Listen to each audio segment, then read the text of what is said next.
What do economists talk about? Oil, renewable energy, minerals, and semiconductors, right? But no one talks about the most basic necessity of human life: food. Human beings need food, and it could soon be in short supply courtesy of China. Hi and welcome to TFI Global, the foreign affairs and geopolitical analysis arm of TFI Media Group. I'm your host Tejasvi Malhotra. Let's begin. Beware. China could be controlling what you eat and what you don't get to eat.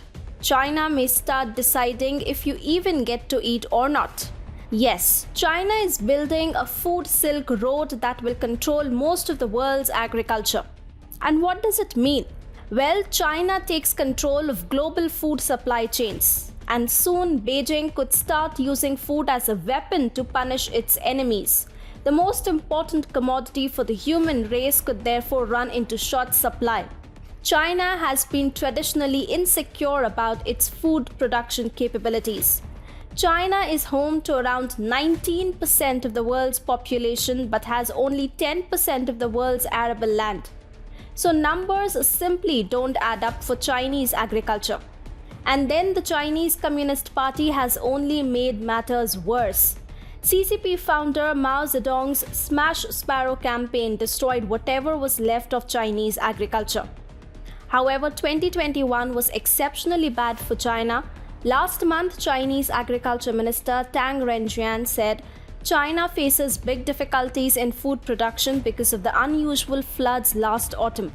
Many farming experts and technicians told us that crop conditions this year could be the worst in history.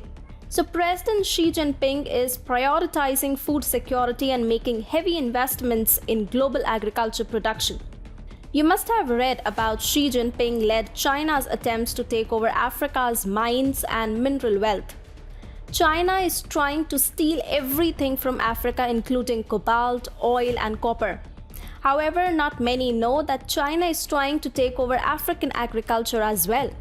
Africa is home to 60% of the world's arable land, which places it right at the center of global agriculture. Therefore, China has been trying to invest heavily in African agriculture for quite some time. The China-Africa Agriculture Cooperation Strategy was launched with this very purpose. According to the Alliance for a Green Revolution in Africa's website, the cooperation strategy aims to leverage China's public and private resources, funding, product and technology knowledge to catalyze, scale and sustain inclusive agriculture transformation. China has tapped into 3 African countries with the most arable land: Mauritius, Rwanda and Togo. It signed a free trade agreement with Mauritius in 2021 with an eye on the country's agriculture sector. Similarly, China invested over $300 million in Rwanda, and most of the focus went towards the farm sector. And similarly, China-Togo trade too went up to $380 million in the first half of 2021. Again, agriculture is ramping up Chinese trade in the country. Even in the case of Nigeria, the fastest growing African economy, the Chinese have identified agriculture as the main sector for its investments. Africa is strategically important for China in order to ensure the sufficiency of food, including avocados, sesame seeds, chilies, and cashews. In fact, China's embassy in Sudan also stated China will open green lanes for African agriculture exports to China, establish a platform for China-Africa private investment promotion, and provide credit facilities and trade finance to Africa. Meanwhile, China has also found an opportunity to tap into Russia, a major producer of agriculture goods. Together, Russia and Ukraine make up about 30% of the world's traded wheat. Therefore, China found it convenient to lift restrictions on the import of Russian wheat after the Ukraine crisis started, and then CCP mouthpiece Global Times has also stated China significantly increased its imports of some Russian agriculture products such as rapeseed oil and beef, with a year-on-year increase of 56% and 210% respectively. How China could disrupt the global food supply chain?